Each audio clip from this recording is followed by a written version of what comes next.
Hello there, and you're very welcome along to the Football Pod. It is one of the busiest weeks of the Gaelic football season, one of the most important weeks of the Gaelic football season. We've just had the penultimate round 6 of the National Football Leagues, and we're heading into round 7.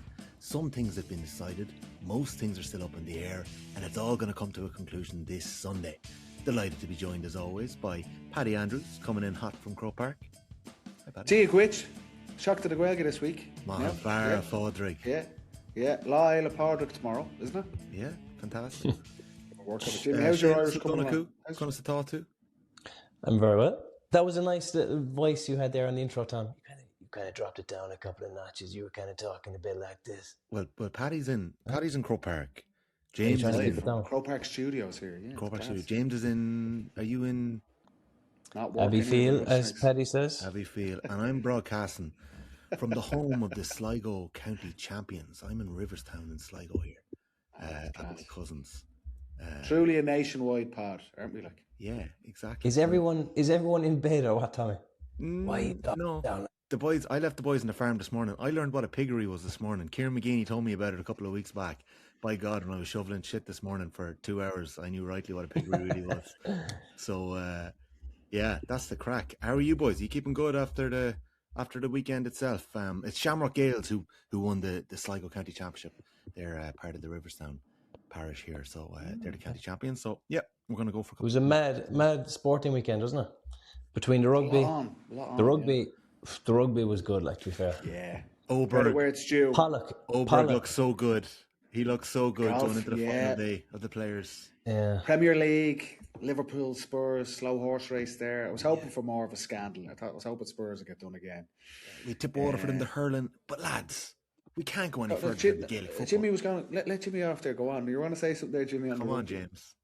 No, I was just going to say the blondie English fella. You hate that guy.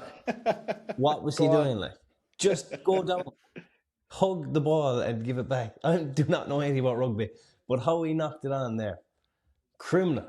We had it won. We were going to win the whole thing. Jimmy, you should be fuck that up. Off the ball. Get rid of Quinlan. Get Jimmy in to do the rugby. Love it.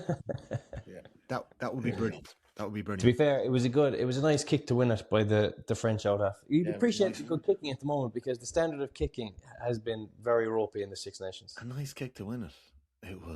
That was some strike, wasn't it? Thomas Ramos. But he was reckless all game long. I don't think the camera angle in rugby does it. Like, it looks a lot further at times, I reckon. Okay. No, I could also. So you reckon it's easy? You reckon it looks easier, Jimmy? No, it looks harder. Okay. It looks harder, but they could only be 20 or 30 meters out sometimes, and you're like, "Whoa, this is tough." Do you see Johnny Wilkins' clip of him kicking from the angles? He's a sicko, isn't he? Like, did we talk about that already? He is a sicko. But surely that's the number one job of the out half, is the kicking. Did the Crowley play a bit of gas? Surely he did down at Cork. I don't know, maybe. But he would have played at some point. It's surprising, but the Irish lads aren't great at the old kicking. And they consider they would have probably all played a bit of soccer, a bit of GA. Like, normally that's bread and butter for the Irish lads. Yeah, Anyway, I digress. You don't like the rugby, Tom? I do, but no, it wouldn't be top tier for me. No. I loved it. I tell you what, I loved it when the going was good, when the going was great. Oh, bandwagon! Hey, we're back. Ireland are back, baby. Yeah. No, I actually preferred it when we were underdogs. I loved that Munster team in the 2000s, even though I was a Leinster man. But yeah, let's get into the football, lads. Sorry, Six Nations is over. It's done football and dusted. Let's go to Division 4 of the National Football League. Forget about your Six Nations table and all the the different permutations that happen there. We have got 7 teams within 2 points of each other in Division 4 of the National Football League. It is reckless, and I know I say the word reckless quite a bit on the Football Pod, but this is going right down to the wire this weekend. Leitrim bet Longford by 319 to 115. Bit of a shock, that one, given the form lines the last couple of weeks. Antrim took care of Waterford. Antrim have steadied the ship over the last little while under Mark Doran, which has been important for them because they needed it. Wicklow defeated Tipperary Paddy by 319 to 13 points. And perhaps the result of the weekend in some ways, top of the table, Carlow beaten by London on London. A on late Saturday surge for evening. promotion, yeah. A sensational result from Michael Maher's side, and Shea Rafter, Liam Gallagher, Joseph McGill, all kicking a clatter of points, and Kieran Diver as well with a couple of scores. I need to put a bit of respect on London in the power rankings. I hadn't been respecting them up to this point, and we have a table there, Paddy, with Carlow still on 8 points, Wicklow with them on 8, London on 7, Longford on 7, Antrim on 6, Tip on 6, Leitrim on 6. But essentially, if Wicklow beat Longford and Carlow beat Leitrim, they should be promoted on the final day of the season. But it's really chock-a-block there. Yeah, but it's class across all the divisions. Like we always say, Division 1 is probably the least interesting when it gets to this point of the season. We've the Division 3 shootout basically as well between Wicklow and Wexford. You say 7 teams gunning for it. Looked like Carlow were going to run away with it. They were promoted, but they've hit the skids the last couple of weeks. London, what a story that would be in terms of gaining promotion.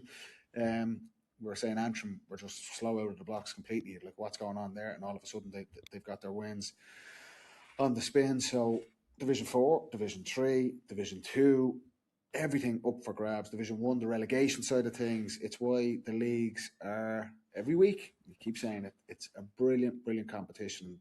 Last weekend was good. This weekend coming is probably more so even than the finals.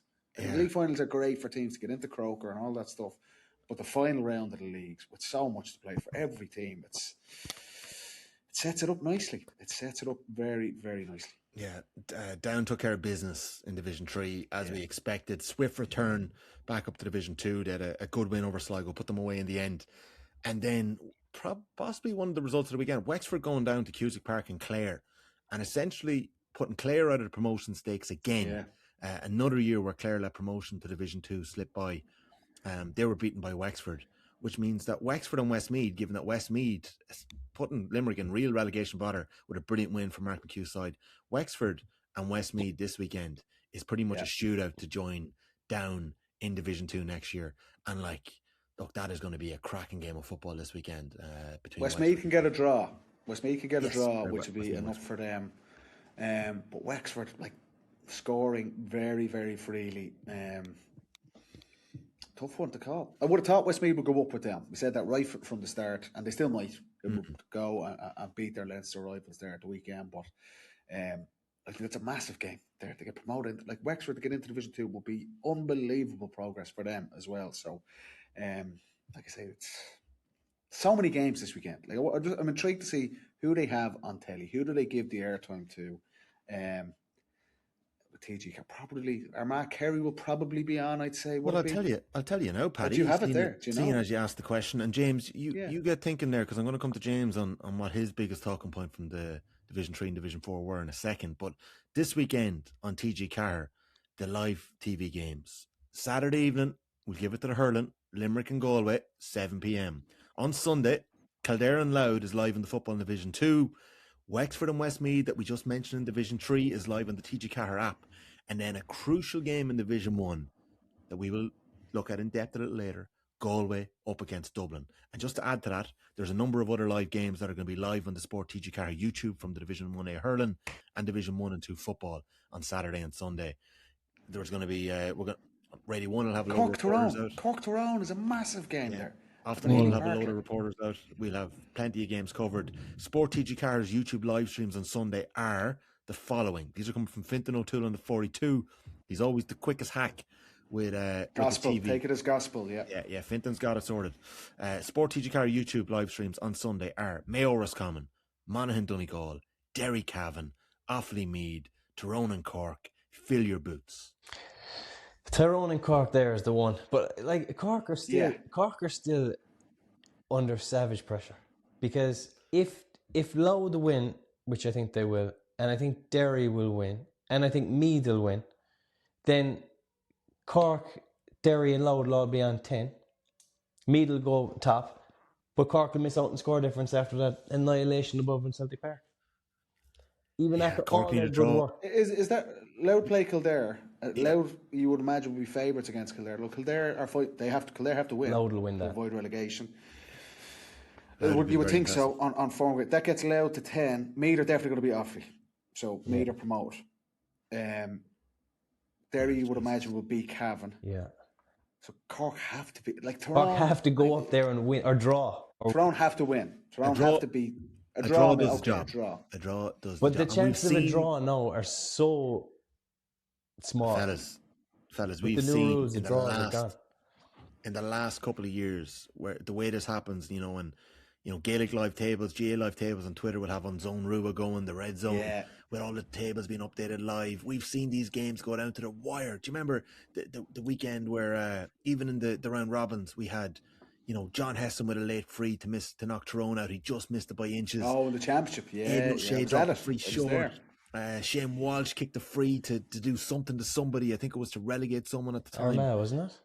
Yeah, or something like that, or knock someone out. We've had a that couple was championship, Tommy, not league. Championship, but in the league as well, there was something the similar. final round of the leagues is savage. Yeah, it's one of the best Gaelic football days in the country. I know the hurlings this weekend. As the hurlers are always trying to nudge in all their talk, and they're trying to get a bit of airtime off the footballers. Get out of here.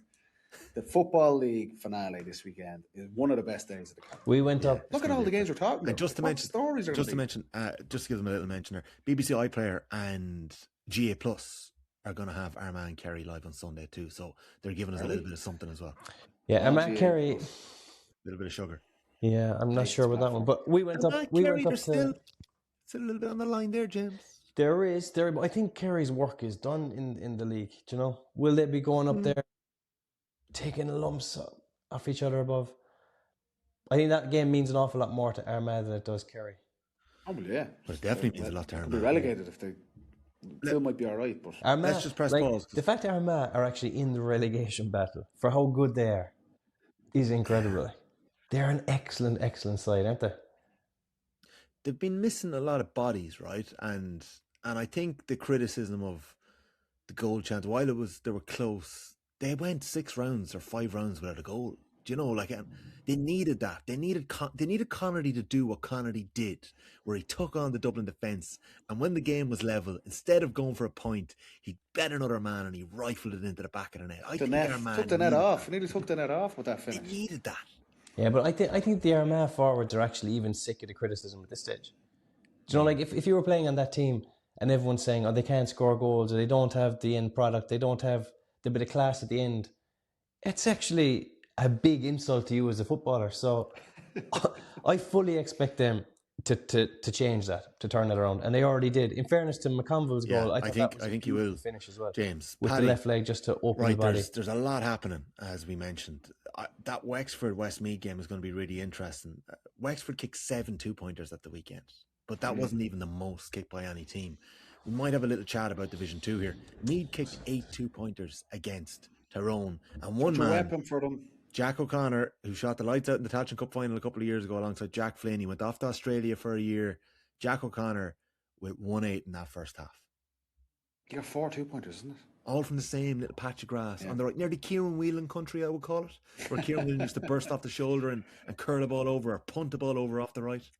It was a brilliant game again. Made look to a steamroll Tyrone, and the massive question marks around Tyrone again. I don't think they've answered really any of them after the weekend, but they did get it back. We've seen this.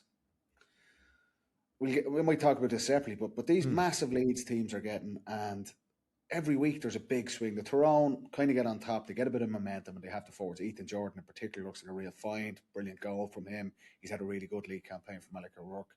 But for Meath, that 2-point weapon, they're one of the best exponents of it. It's such a tool for Robbie Brennan and those forwards. And it was to beat Tyrone. Robbie Brennan said it afterwards, to beat Tyrone.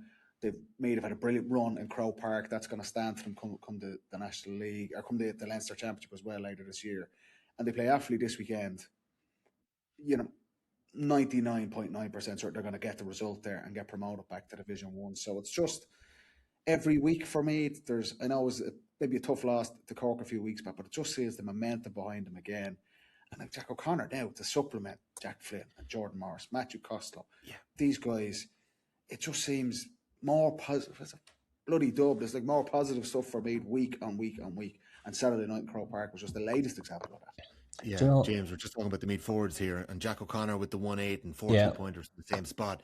Can I just mention one footballer to you before you get into a man who finished a goal or two? Just 2 footballers I want to mention to you, right? Jordan Morris didn't score till very late on in the game. He was well marshalled in ways, right? But I think Jordan Gotta Morris get used to that. learned. Gotta get used to it. Yeah. But I think he learned from last year and Donegal, and I think Meath learned from it too, that when Morris is hot, he might be targeted by one of the best man markers in the other team. Jordan Morris created so much. He came out deep. He didn't play inside.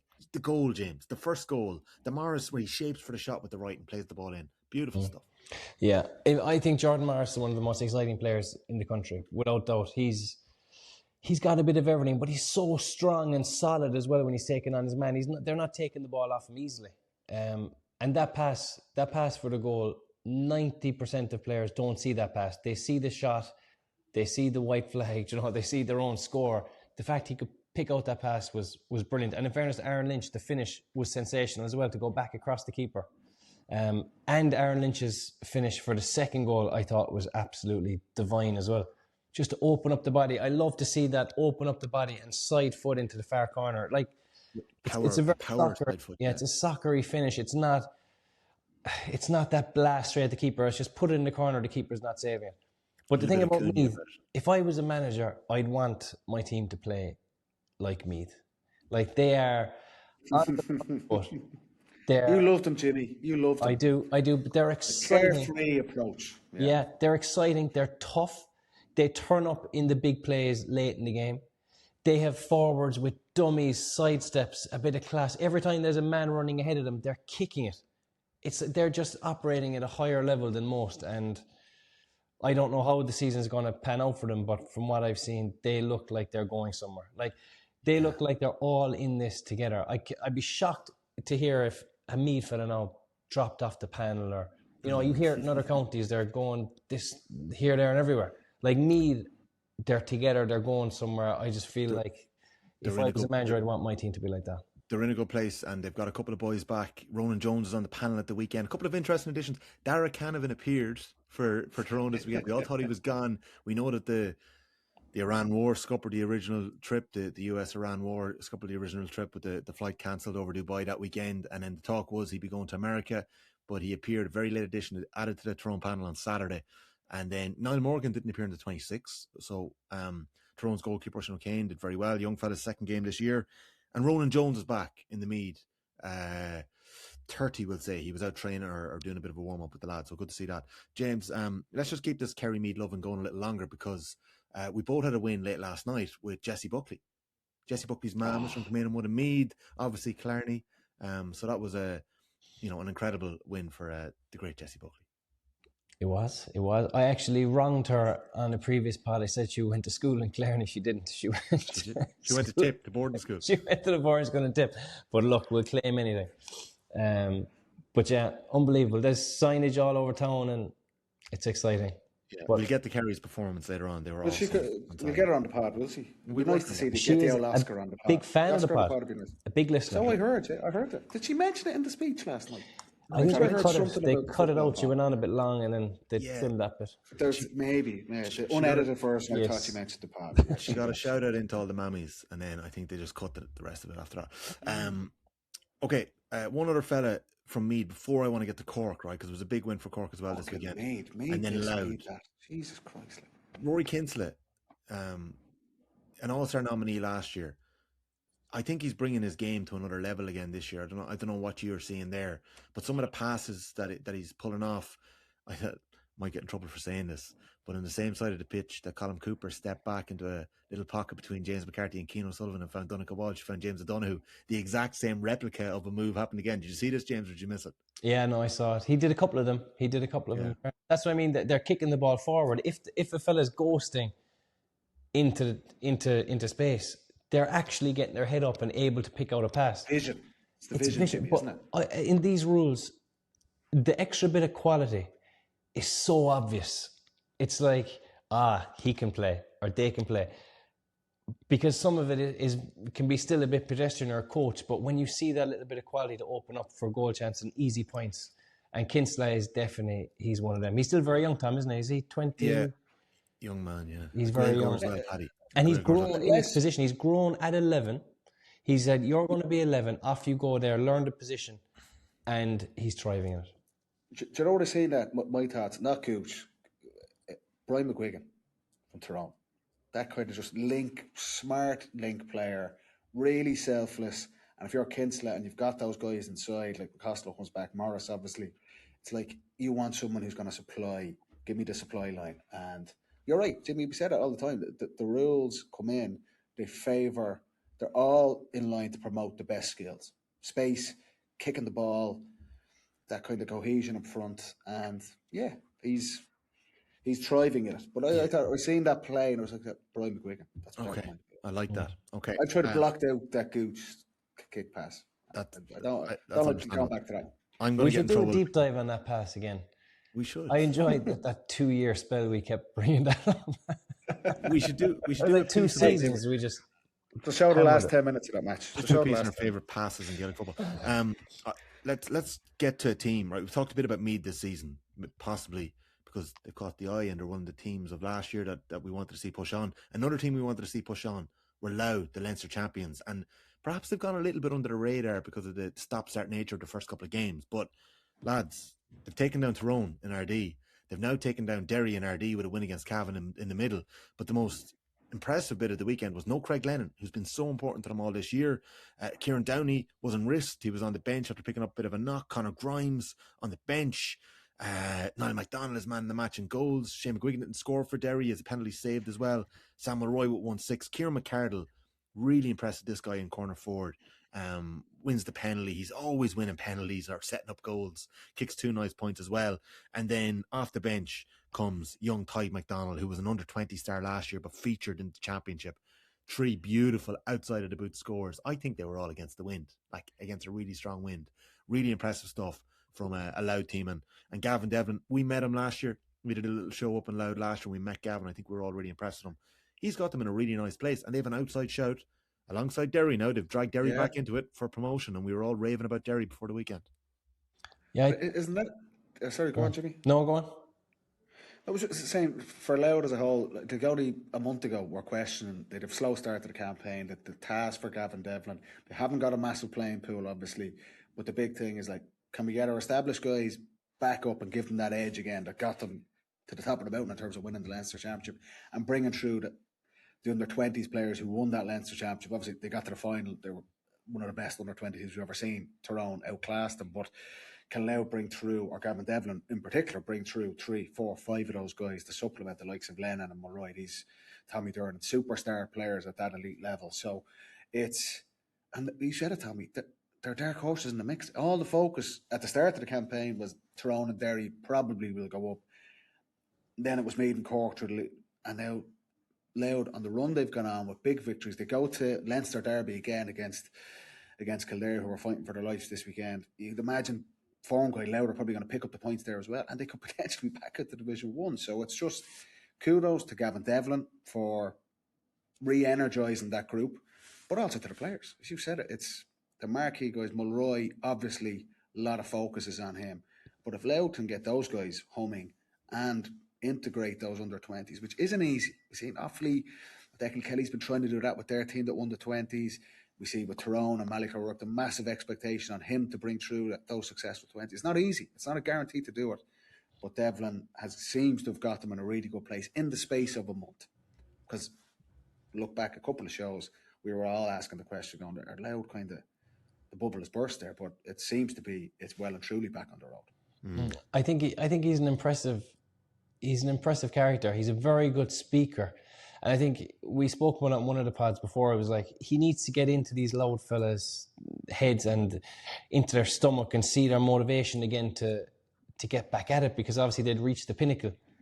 So he's obviously done that. That's one of the hardest things to do. Whatever about tactics and, kickouts and conversion rate or whatever, to actually find the reason why for those lads and to make them go again is very impressive. The only thing is obviously they had unbelievable underage success along with the senior success last year. Yeah. It takes a long time to bring those teams through, I think. Like the fact that they went to 17s and 20s, they're still probably 3 years off, most of them. No. I think it's really, really hard. When I was under 21, I still felt off it. Yeah. Now, the good fellas would come in. I remember Kieran Larry came in from Crokes. He went straight onto the senior team. And, there is obviously your good fellas, but That's rare at 21. At 20, it's so hard. You know, you physically and sharpness See, wise. McElhone with Tyrone is kind of he was the superstar. And, Yeah. to be fair, he's been Find it impressive. hard. Yeah. Yeah, it takes a long time to get up to that level. I think the age is probably does. 22 or 23 now where you're ready. I know that obviously you have your Kobe's and your Cliffords, but for every 100 players you get one of them. Mere mortals. Yeah. The normal players. Just to mention it, and we've mentioned the under-20 team of the year last year, and Dara Byrne from Mayo was on that 20s team of the year. We've seen him feature this year. Tomas Kennedy from Kerry, there's such high hopes from it. A very good start to the year. We've seen a bit of Rory McCullough from Tyrone. That's the full forward line. Owen McElhone. Paddy, I think you said this guy's got a bit of sugar last year. That guy is in the half forward line. He started. We've seen a bit of Senan Carr for Donegal, a little bit of him. And then in midfield, James Maguire from Louth and Sean Callahan from Louth were the midfielders. James Maguire started at the weekend. He's been in the panels. Sean Callahan's been getting a couple of kind of half chances too. But James started at the weekend. That was a big one. Let's see who else. One or two. Tyke McDonald. One or two. Tyke McDonald as well. So that's two who started, yeah. Yeah, so one or two per team is manageable. But the thing with Louth is they probably have such an influx now of fantastic players chomping at the bit to get back. When do you pick and choose who to put in where and when? Do you know, when they're all probably such a high level and But hey, Jimmy, it's a nice problem to have. It is. It can be. They haven't got it needs a good management. massive playing pool, but it allows them to be really like, here's our group. Let's be really, really clinical with how we coach these guys. The success they've had underage. Gavin Devlin obviously was heavily involved in that, and his backroom with Tyrone and underage teams there as well. So it's a nice problem to have. I'd love to have it on the Dublin side. Too much success at underage. It ain't happening up here. So they just keep going back to what Louth are doing and the position they're now in again, where they could sneak something this weekend. They could sneak it. Yeah, for sure. We're going to get to Division 1 after the break. There's just two quick ones that I want to get to. Just 625 people were in Tullamore. Paul Fitzpatrick of the Anglo South reporting it for Cavan and Offaly. It was actually kind of must win for the two of them if they wanted to kind of secure the place up. There was a disputed 2-pointer for Cavan, Ryan Donoghue kicking it late on. The Offaly defenders all waved it wide, but it was awarded eventually by the umpire, a 2-pointer. James, they weren't necessarily the sweetest goals, but I think there was 3 goals that were shots for points that dropped in over the keepers' heads in this game at the weekend, which wasn't great. Like, I think one of them was maybe punched in, but 2 dropped in. That looks awful. The two teams aren't in a great place, but Cavan now they've a good chance of staying up. They're playing Derry, but it's kind of out of their hands. They need to win that game, and it's in their hands. And Kildare play Louth. So Kildare need to kind of hope something goes their way as well on the final day. Offaly already relegated, same as Fermanagh in Division 3, already relegated. They play Meath. And then Tyrone are up against a Cork side, a Cork team who, like, there were 61 scores in the Meath Tyrone game. There was 59 scores in the Cork Kildare game, 131 to 219. Stephen Sherlock, who I met on Friday night at the AIB Club Stars, the 4 codes were all celebrated, as we mentioned last week. Thomas Sullivan was announced as the Footballer of the Year after the club campaign, after a brilliant club campaign for Dangan Cush. But I met Stephen Sherlock, had a wee chat with him at it, and he kicked 10 points the next day. Chris O'Jones, 1-9. Couple of 2-pointers. Brilliant Jimmy's boy. But those lads were coming back from that Portugal trip. The bounce you get off that is I told you that. I told you that was a great time for the training camp after that 20-point defeat. No, my question mark was... Play the clip. Jimmy was giving out about this. It would be hard. No, I'm saying they shouldn't have got the dusting beforehand. Like, it would have hung over them a little bit. But in terms of your skills and everything, the bounce you get off, like Chris O'Jones and Sherlock there, the amount of shots they would have had at the post, the warm weather, the ball travelling way further in the sun, you thinking you're a great kicker. You know, it just all builds into the confidence. So I think that, those two players are certainly on form. Young Dara Sheedy up top as well, playing full forward. I think John Cleary's a big fan of this kid. He's featured in a lot of their league games, and he started clocking scores as well. 3 points the last day, 4 against Meath, a point against Derry, and a point against Offaly so far in this league campaign. For Kildare, God, they do not want to slide back to Division 3. They do not want to slide back to the Tailteann Cup. You know, they want to be able to stay up here. So they have a massive game. I think that game's at home, Paddy, against Louth this weekend. I'm 99% sure. Yeah, okay, so that's They'll a be up massive against game it. for Kildare. The Tailteann Cup finalists, it was Kildare and Limerick in the final. Yeah. And they've both really yeah. struggled since. You think that it was a chance for both of them to kick on. And the excitement around Kildare at the start of the league was like, whoa, They these fellas started are really onto well. something. Yeah. But And lots Liam of young McCready players, not going Jimmy, on. wasn't it? Lots of young players. You're going to get that kind of inconsistency. Yeah. I keep going back that the Derry game in Newbridge. They were in a great position to win the game. Conor Glass was sent off. They haven't seemed to have recovered from that. And like I know they kind of got it back with the last quarter against Cork on Saturday night, but they were well outplayed for most of that game. Not to say they can pull something out of the bag, backs to the wall in front of their home crowd on Sunday, but if you're going on the form guide and what we just said about where Louth are at, it's a big ask for that Kildare team to turn it around, and it will be a setback. There's no getting away from it. To get the motive back to Division 3 will be a bit of a blow for sure. We mentioned the 20s team of the year there. The 20s started at the weekend. One of the results of the weekend. So Clare bet Tipperary 116 to 111. A couple of late scores there. The Waterford footballers 4-11. Limerick under 20s 2-7. Big win. And young Callum Royal off the bench with 2 late goals kind of sealed the deal there. But Waterford were in total control throughout that game. Limerick got a man sent off early in the second half, but Waterford were 10-4 up at half time and just kept the foot down. And there's Connacht 20s this Wednesday night. Galway, Roscommon, Sligo, Mayo, Monaghan, Derry, and then also in Ulster, Donegal and Fermanagh. So that's the 20s. It'll be an interesting competition again this year. James, we're going to come back with the Division 1 football at the weekend. I was down in Tralee for Kerry against Mayo, and we'll be talking about Galway, Monaghan and Dublin, Armagh. And Roscommon's massive win against Donegal as well, which puts them now essentially safe and in a chance of the league final as well. The word kind of came through, James, when I was down in Tralee that there was a really sad passing in Killarney on Saturday, and it's someone who we would have come across in the pod as well over the last little while, and someone who was involved in Kerry football. Yeah, a great friend of ours, Ali Favir, his name was. I know that a lot of people would know him around Kerry and Cork and further afield. He died on Friday, so he would have been a big friend of the pod, I suppose, and he always said a funny word, but the most happy, outgoing, nice fella, and it's so sad he's left behind, his wife and 2 kids, and just a very tough one in Killarney. But it sounds ridiculous to say, but I can't believe I'm saying it, but may he rest in peace.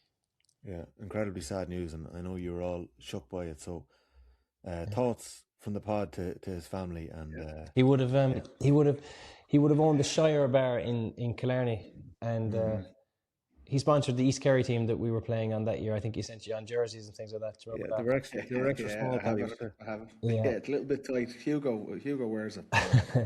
Yeah, and he unbelievable news. Yeah, he had the Bailey in Cork. I know a lot of people my age, maybe a little bit older, would have socialised a lot in the Bailey in Cork when he had that place. So yeah, it's so sad. Killarney is absolutely in shock. Yeah. Okay, lads, we'll come back after this, and we'll talk about Division 1 going into round 7 this weekend.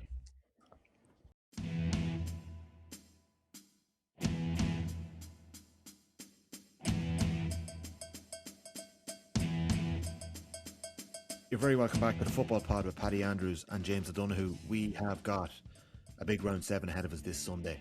We've gone through some of the games in Division 4, Division 3, Division 2. We mentioned the 20s. The Division 1 table after the weekend's results. So we had 2 very high scoring games at the weekend. Kerry giving Mayo a serious clipping, 229-19. It was tight at half time, but by God, there was a couple of power drives in the second half that were frightening from the Kerry footballers that we'll go through in a couple of minutes. Armagh, they came back from the debt. The Dubs were in total control and looking really good. It secured essentially their place in Division 1 for next year, and they were caught by an Armagh charge in the second half, and Armagh with a big win there to put them in a much better position going into the weekend in terms of relegation. And then we mentioned it just before the break, we had Roscommon's big win against Donegal, 220-20, a massive wind in the hide. A lot of people would have been essentially back in Donegal at half time in that game, even though there were 10-11 points down at the break. It was 113 to 5 points, 11 points in the difference. But Roscommon, their subs came on, made a big difference. Rory Fallon, Conor Hand, Shane Canan, they all played a hand in in a massive result there for the Roscommon footballers and marked out. And then the final game of the weekend, Rob Finnerty leading the charge for Galway with a 120-2-9 win against Monaghan, who we know they've been going down for quite a while, and they're in a very similar vein of form to the likes of Fermanagh and the likes of Offaly, who are at the bottom. And Gabriel Bannigan, interestingly, said, thank God we were in Division 1 this year, because if we were in Division 2, we'd be on our way into Division 3, given the amount of injuries that we have. Worrying, wasn't it? I heard that comment. Jesus, it's tough place they're in. Tough place they're in. You'd imagine it's going to be a tough championship unless a lot of things change very quickly, but it's very, very difficult to turn that on its head. Oisin McDonagh with the goal for Galway in that game, and then the Monaghan goals came from Desi Ward and Micheál McCarville late on in that game. But that's Galway now on 6 points, Armagh on 4, Dublin on 4, Monaghan relegated on 0. And this weekend's game see Galway go up against Dublin. It's a massive game, and we have Armagh up against Kerry. Kerry chasing a spot in the league final. They're alongside Donegal now on 9 points. Mayo and Roscommon, who meet each other, are on 8 points. That game is going to be a bit of an odd one, as they very well could meet. They're on a collision course in Connacht, these two, Mayo and Roscommon. So the winners of Mayo and Roscommon, if either Donegal or Kerry don't win, or one of them don't win, Mayo and Roscommon could be in a league final as well. So we've got two sides of the table here this weekend, fellas. What game do we want to start with? Will we go in 2-footed on Armagh and Dublin? Yeah, do Paddy, Dublin Armagh. take it away. Where do you want to go with this? Dublin were in a pretty good position in this game, man. They were and Armagh were out of sorts early doors. What happened? Yeah, Dublin were 11 up, obviously, and then the last half an hour outscored 117 to 7 points. Dublin were really good in the first half. I have to agree, and they get lots of plaudits over that. Armagh were disgraceful in the first half. I've never seen them as bad. Like, we were on the WhatsApp, couldn't believe what we were seeing. Just everything about Armagh. Their intensity, their athleticism, their running game, with the ball, without the ball, the hunger, the intensity they play at to get it back. They were in like first gear. It's like they were stuck in the mud. Like even like the Ross McQuillan and Charlie O'Burns, these guys who have such athleticism. I couldn't believe what I was seeing from Armagh. And Dublin absolutely took advantage of that. Niall Scully, it was like shades of Paddy Clifford last year's All Ireland final. He was just walking around the pitch, no one near him. So it was like Armagh were so bad, but Dublin were really good. And it was the positives there. Again, Luke Brannock, 4 points, looks a real fine. This is what Gerard Brennan's looking for. These guys who come in and go, there's a guy who can score. Paddy Small, injury-free. He gives Dublin something like Con. He's just so direct. He's powerful. He'll take guys on. Can I ask you about Paddy Small? Because I think it was the GA analyst at the weekend, Darren Devine, who was on the Examiner pod last week as well, that picked it out. Paddy Small's little dummy, where he's running through and he throws up the right arm. So he's kicking it on his left, but he throws the right arm up. It's a little shuffle. The defender buys it, and he just keeps going. I haven't really seen much of that before, but I love it. Do you know what? He's just such. We're talking Dublin when they're really stale up front. It's lateral. It's passive. He's so aggressive on the ball, but he's just injured all the time. Like, Dublin need a player like him to ask questions to defenders, take guys on, like we're talking about Jordan Morris type guys. Just a handful. And Dublin in the first half really, they nearly attacked like Donegal. Like Ger Brennan spoke about this when they played Kerry a couple of weeks ago. They played Kerry Kilkenny inside, played Con inside, and they just started launching balls in. And it didn't work. But it was fine. We're trying to say we're going to try and be really direct. They've been trying lots of 2-pointers. Sometimes it's worked, sometimes it hasn't. Saturday night, without Con and Kieran, I loved the leadership that Scully and Sean Bugler kind of shown go, well, it's our team now. So that's a real positive. And they were really precise in their build-up, like Donegal do at their best. Keep the ball, top of the arc, waiting for guys to switch off, or waiting to get one-to-ones, like Luke Brannock coming around, getting 4 points, basically the exact same point. But it was really, it was a different side to Dublin's attack. So it was really positive. There's clearly something they're working on, and that was really good. But you go into the second half then, and a complete and utter systems failure around kick-out. And it's not this. Hugh Sullivan, I think, is a really good find for Dublin in terms of goalkeeping. It's had a really good league campaign to date. He's kicking out to a midfield of Charlie McMorrow and Pat O'Coffick-Byrne. Again, I know Pat had a good year last year, but they're relatively inexperienced. But that seems to be a dynamic Dublin are going to try and go with these two cooler guys. Charlie McMorrow was a really good young player. Owen Kennedy at More wing of a back. six, though, isn't he, Charlie? I think they're going to try and give him a go, because between him and Howard, they can kind of swap in and out. So all of those positives, younger guys who can stand up, that's what Jair's looking for. But when you go into a game in the second half and it's just complete annihilation of your kick out, not just that, but Armagh, McCabe, Tiernan Kelly, Ben Creeley, bullied Dublin in the second half. And the big worry is, like, Hugh O'Sullivan will learn a lot from that, you would hope. He's a young guy. McMorrow and Paddy, like, say, really young, inexperienced guys. You're looking for someone else to stand up. And Gerard Brennan kind of like gave it his post-match comments. It was like, yeah, younger players, they're going to learn from that. But where's our experienced guys to stand up and do that? It reminded me so much. Armagh were on the other end of this in last year's All-Ireland quarter-final with Ethan Rafferty, where momentum is gone, and it just seems like everyone stops thinking, and we're just going to keep doing the same kick-out over and over again. And I know the rules have changed. I know you got to kick it out, and it has to go past the 40 metre. But you have to, if you are a team, you have to have some sort of play where we are going to get possession here. You can't. I know McGeeney's kind of said it's throw it out to the middle, it's a piggery and all that stuff. You can't just accept, I'm just going to chip it out the middle every time and we're getting wiped. It cost Armagh last year, famously in an All-Ireland quarter-final. It cost Dublin on Saturday night. It wasn't the only systems failure, but you'd look at, I have a separate point on this, lads.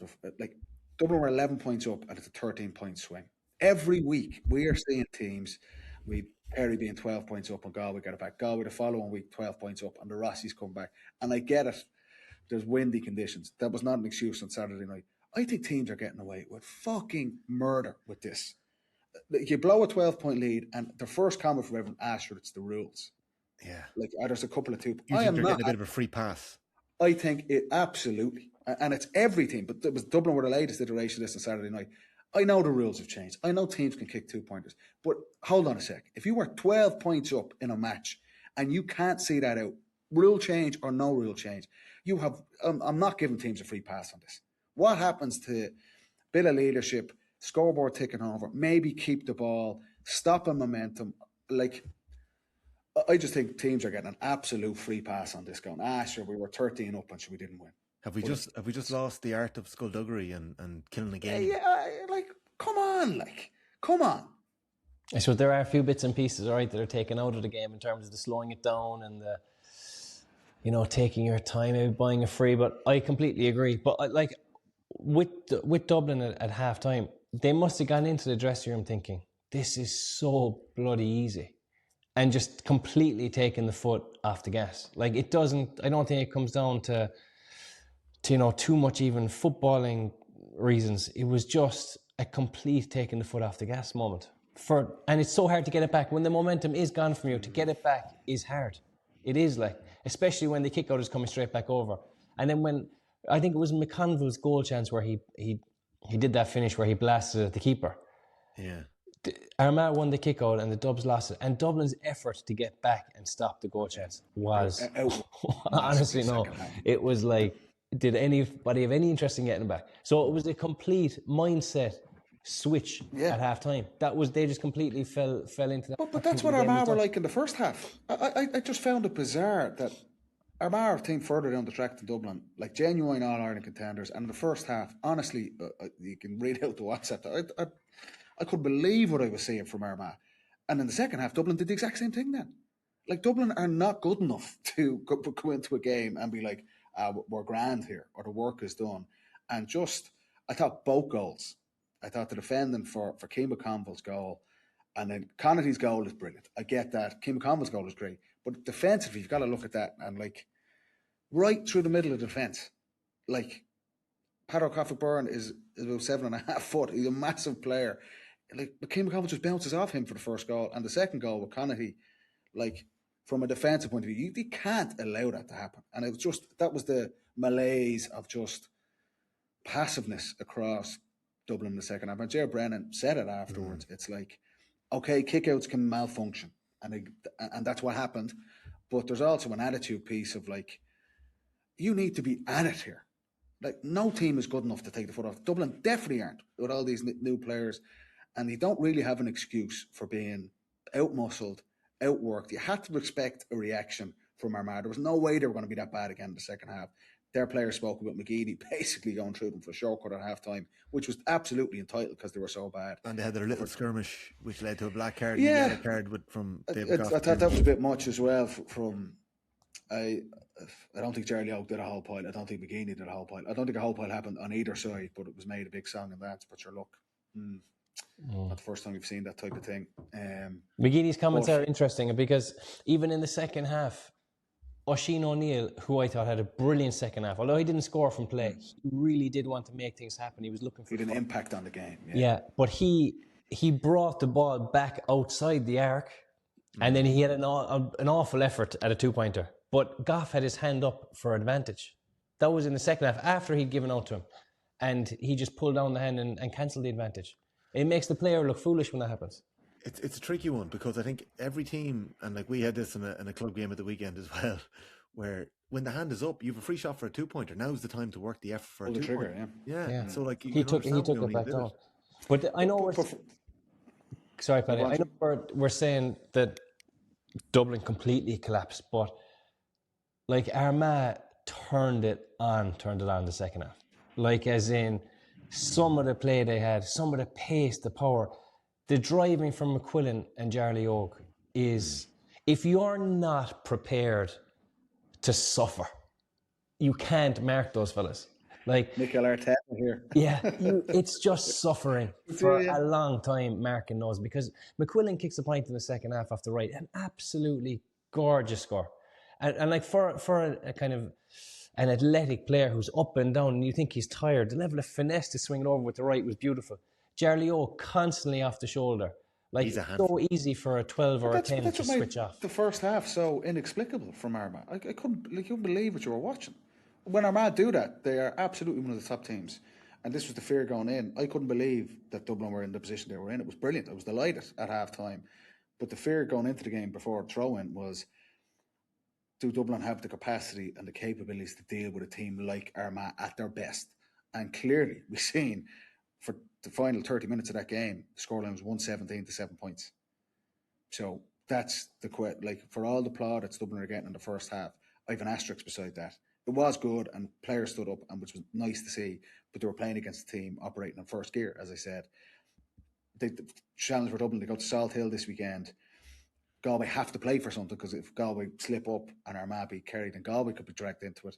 And it's, can Dublin play and compete with teams like Armagh when they're in their pomp? And the answer on Saturday night was the fear from the Dublin side was they wouldn't be able to, and it was clearly shown that. But Ger Brennan, given the riot act to the players afterwards, not the first time. You cannot be outworked. You got to have that. If it comes down to quality and experience on the other side, that's okay. We can live with that. This team's on a journey. But to go out and just be like, as you said, Jimmy, looking at going, what's happening there? Like, get back, like, tackle, do something. It was positive for Dublin first half, and then such a disappointment the final half an hour. I think Brannock's in trouble as well. Like, did he pop the shoulder? He looked in a lot of discomfort anyway in the arm. I don't know. He's a brilliant find. I think they need someone like him, smart player, kick scores. That's a massive positive. Like I say, Owen Kennedy at wing back. Hugh Sullivan had probably a post, but he'll learn a lot from the kick-out situation. Charlie McMorrow, like I say, they like him. He's got something about him. Like I said, I'm not sure midfield, Tommy, maybe. I think midfield is a bit of a land of the giants that's going to be required this season. I was impressed with players in that club campaign at 6 and half-back. Cool, it was brilliant. So they're positives for Dublin. Okay. Little signs, but anyway. Yeah. Also, I've been very impressed with Keane McConville in this league campaign as well for Armagh. I think he's taken on a bit of leadership there. And you mentioned the goal chance he missed, James, but the goal he took was beautiful. Really nice finish, yeah. I love when they slow up like that and just caress it into the corner. Like, for a goalie to save them is really hard. Yeah. Do you know? Contrast there's so much happening. Connor's rocket after going 100 miles an hour. Well, that looked very impressive as well, to be fair. I thought that was 6 weeks of frustration for Connaughton, wasn't it? Yes. And missing a couple of chances, the penalty against Donegal, he was just like, I am kicking this through the net. I think Connaughton's been frustrated in the league because I think over the last year or two, he's been so good at 12 probably left off a little bit. You know, like you can kind of go not under the radar, but you can get a lot more space out there. But he's so dangerous now on the scoreboard that he's being picked up a lot more. So I think he's had it tough. He's definitely had to kind of develop his game this league. But I thought he was another one who really drove it on the second half. He was brilliant. Yeah, for sure. I mentioned Roscommon's win against Donegal. Like this was one of the big results of the weekend. Donegal coming down to the Hyde. You know, Jason McGee kicks 4 points. Langan kicks 2-pointer in the second half. Conor Donald with 2 as well. They were against a strong wind. But Roscommon made hay early doors. Jim Murta scores 1-5. But I was really impressed with Enda Smith again. Like such a Rolls Royce of a footballer. Just doing it all. Blocking shots, setting up goals, kicking points. But sending Lamb, their number 7, and Colin Neary, the cornerback from Strokestown, and kicked 2 points too. I just think we need to put a bit. I didn't mention Peter McGrain's massive turnover for Armagh later on in the Dublin game as well. I know it was incredibly high scoring this weekend, but there's still some really impressive defensive moments too. And I thought Neary and Lamb were brilliant breaking out of defence as well, and some of their marking jobs. But Roscommon, they used the bench really well, and when Donegal came at them, when they got it back to a 2-point game, a 3-point game, Roscommon pushed on, and Conor Hang got that late goal. It was really impressive, and a really impressive point against the wind that seemed to go 60 yards into the air and drop maybe a yard over the bar from about 20 yards out. Yeah, they went for Isn't that for the Rossies to supplement those brilliant forwards we had, like the likes of Rory Fallon, obviously, and I like the Bridges lads coming back and having a big impact, because there was a talk that Bridges lads might be an issue, which I didn't like that kind of narrative around. So their impact at the weekend, but a couple of defenders is what the Rossies need, I would feel, to go to the next level. We know they've got the magic up front, but if they get these guys, like Lamb was very impressive, Tommy, I agree. Is there a Connacht championship in this team? Everyone's talking about Mayo and Kobe and Galway and Joyce. They're going for the All-Ireland. The Rossies are just building something nice under the radar there. Yeah, very impressive. James, I was just impressed with the fact they went for the goal at the end. Was it Conor Hand that got the goal at the end when he palms it in? Punch. Like, they could have easily just stood there and not made that run and left him fisted over realistically, because he was going to be caught up. But the fact they were willing to make that run late in the game, get the goal, get the win, that was such an important score. But it's so easy not to make that run to support. Hand and Smith were tearing through on goal and support, and it was Conor Hand who put it away. Donegal had, I think, just dropped a 2-pointer short maybe, or hit the post just before that, and they broke its speed. But Fimber Rorty, who we've been so impressed with, and as young footballer of the year, Fimber Rorty did something I haven't seen him do. He's still obviously under 20. He's still a teenager, I think. Outside of the left boot 2-pointer. He dunted that ball over the bar. Loved it.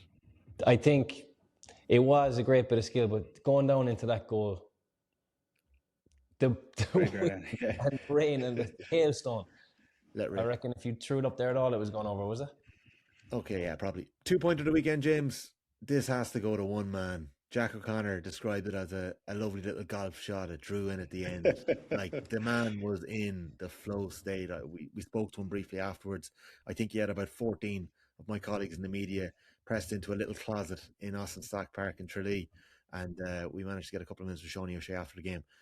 Like, there is very few fellas in the country that could draw on a ball like that rolling out to him and curl it over the bar the way that he did. I wasn't sure which 2-point you were on about there. There were so many good ones, but yeah, that was, and a great bit of improvisation as well. If he goes down on that ball, he's getting caught up.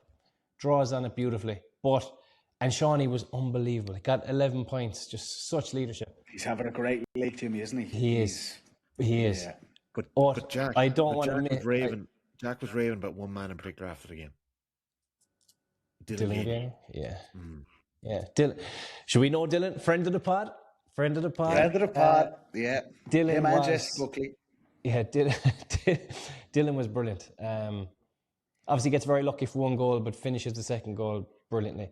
And he looks so natural. He's right leg, left leg. He's slow, but because he's slow, but he's waiting for you to dive in so he can then inject that pace. And if you don't dive in, he's going to just chip it over. He just has both sides, and such a dangerous player. But I have to say about... Lads, go on. He's going to have a massive year. I just feel it's like he had the year last year of being kind of, as we said, the conversation we had with him down in Donegal in January was like kind of finding his feet in the team, and obviously Clifford is beside you there, so you're nearly deferential to him. But he's done the year where like you belong at this level. Then he goes with the club and has iconic moments to win the All Ireland with Dingle.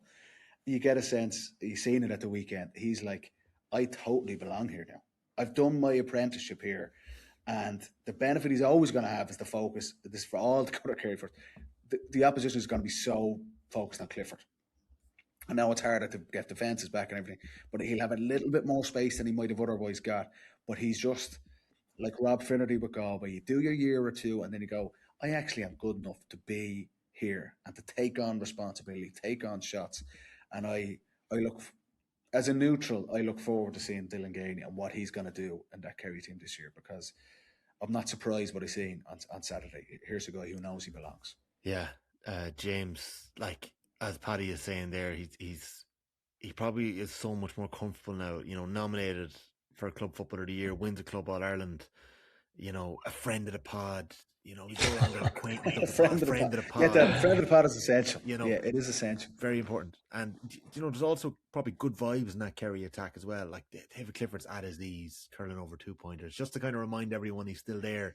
And you know, Shawnee's doing what he does. Keith Evans as well, James. I was really impressed with this kid too. Yeah, like the thing with Kerry, they're on another level at the moment. Like themselves and Donegal, they're just on another level. But Kerry are on another level, no? But they're at a level at the moment where they can play at 70%, make very few mistakes, no stupid mistakes, hit a conversion rate of 95% or something insane. The only man who missed was Clifford with it in front of the goals one.